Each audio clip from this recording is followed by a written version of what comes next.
What if we could turn an empty environment into a forgotten, overgrown ruin in just a few minutes? In this tutorial, I will show you how to transform an ordinary building into a post-apocalyptic scene using Dash. We will scatter vegetation, create natural overgrowth with masking, and add climbing wires in just a few simple steps. So let's get started. So, we are starting with the pixel unfinished building scene. I have already cleaned it up a bit by removing a few objects, and I've added an ultra dynamic sky blueprint for the lighting. First, I want the focal point for the scene, so let's bring in a main object. I'll open the Dash content browser, switch to my Decals library, and simply drag a motorcycle model into the scene.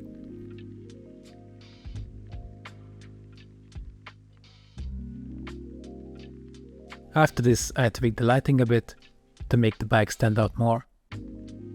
Assets from the Dash libraries come with fully editable materials. I'll open the material editing panel from the tools panel. If you don't see it, just click on this icon to find it. Let's adjust a few settings like the color, roughness, and the dirt amount.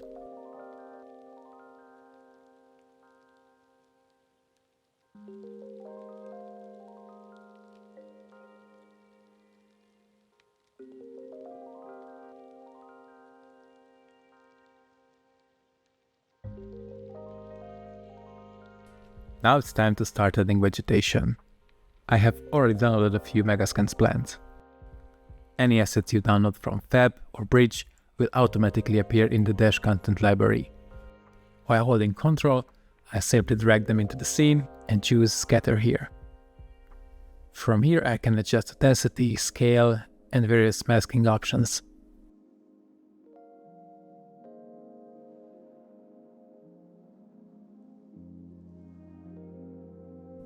The fall-off settings are especially useful, and with just a few clicks, we've already got an interesting layer of ground vegetation.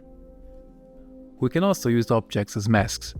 For example, I will add the motorcycle to the proximity mask section. By adjusting it, I can keep the area around the bike cleaner, but I can also invert it.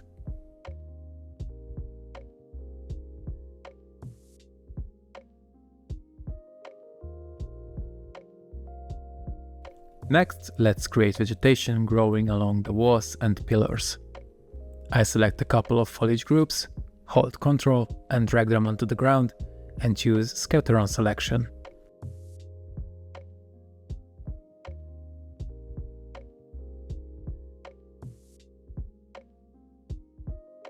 After a few adjustments, I select the walls and pillars where I want the plants to appear and add them to the proximity mask section.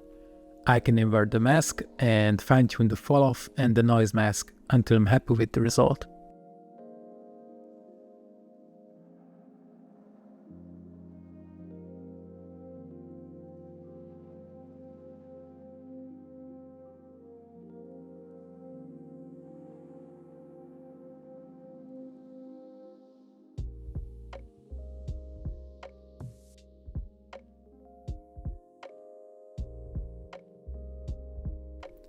If I ever need to, I can convert the procedural instances into unreal foliage, using Convert Instances to Foliage from the Dash toolbar.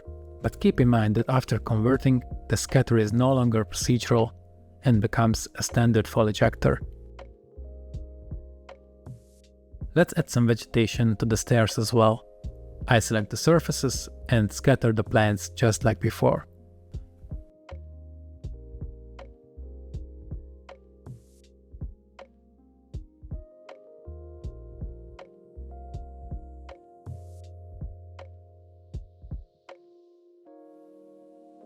This time I will increase the surface align value, so some of the plants naturally hang over the edges.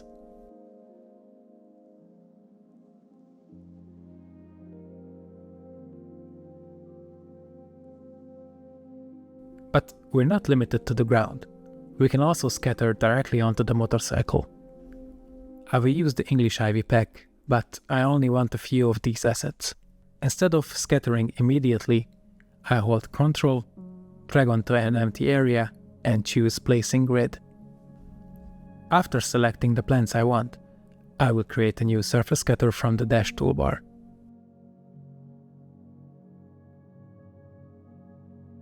Now I will assign the selected plants, set the motorcycle as the target surface, increase the density, and shape the distribution until it feels natural.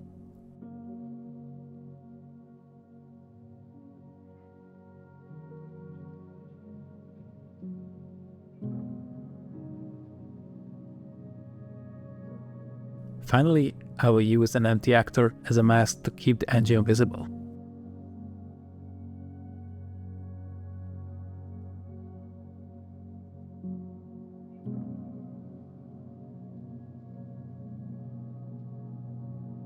Now let's create some hanging vegetation using the path scatter. First, I will draw a spline.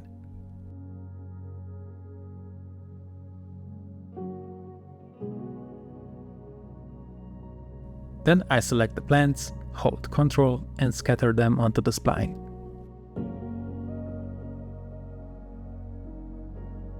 Here I just need to adjust the rotation.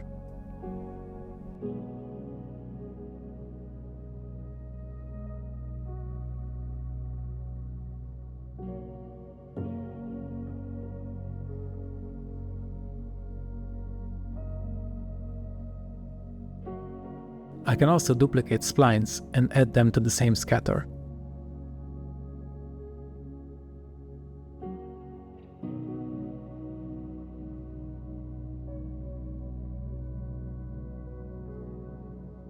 And I can even add more control points whenever I need.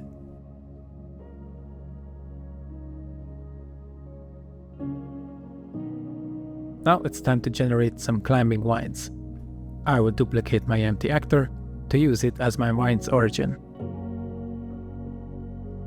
From the Dash toolbar, I will choose the Vine tool.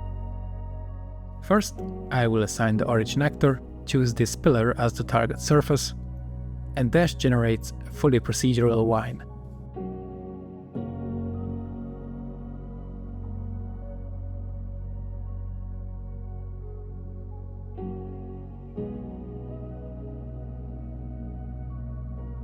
Naturally, I can add more surfaces if I want to. From here, I can tweak the settings, add more branches, and even replace the default leaves with any foliage assets I want.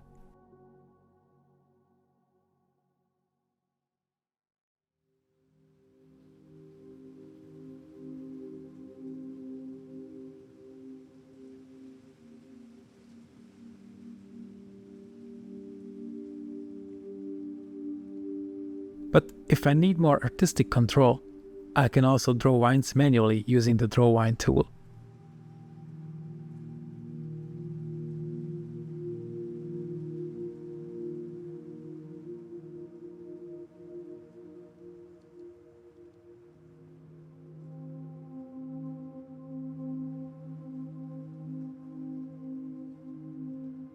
I can spend forever tweaking these, but this already looks pretty good.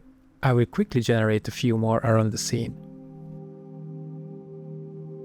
With this tool, it's surprisingly fast to create an environment that's completely taken over by nature. Time to add some more details. I will place a few props, like this fuel can. Then I use Dash Physics tool to quickly create some believable brick piles.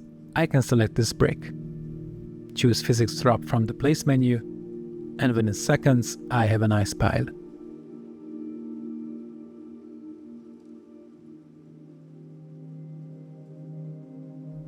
I will duplicate it and place it somewhere else in the scene.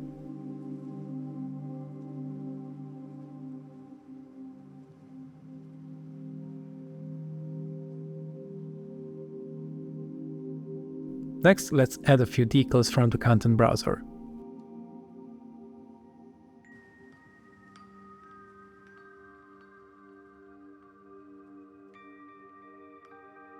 These can also be scattered procedurally.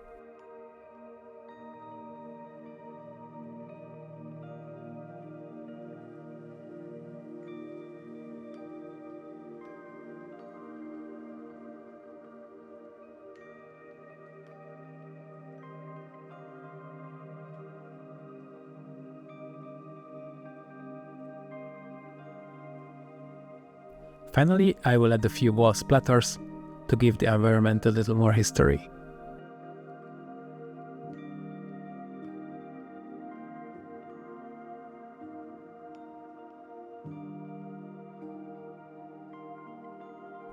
To make the scene feel larger, I will add a few ruined buildings in the background. So these assets only exist inside my project's content folder, but Dash can index them as well. In the Dash content browser, I will switch to the project library, select the folder containing the assets, and click Compute. Dash automatically tags everything, making it easy to search large asset libraries by their properties. I will pick this one and drag it into the scene.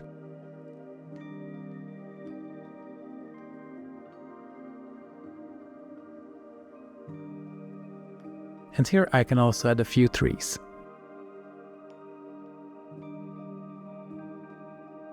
And I can download a couple more Megascans assets and rearrange a few elements.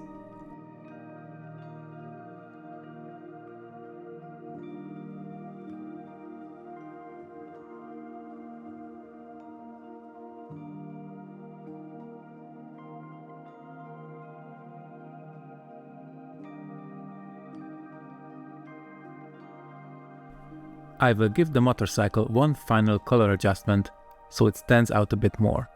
And after a few lighting tweaks, here's the final result.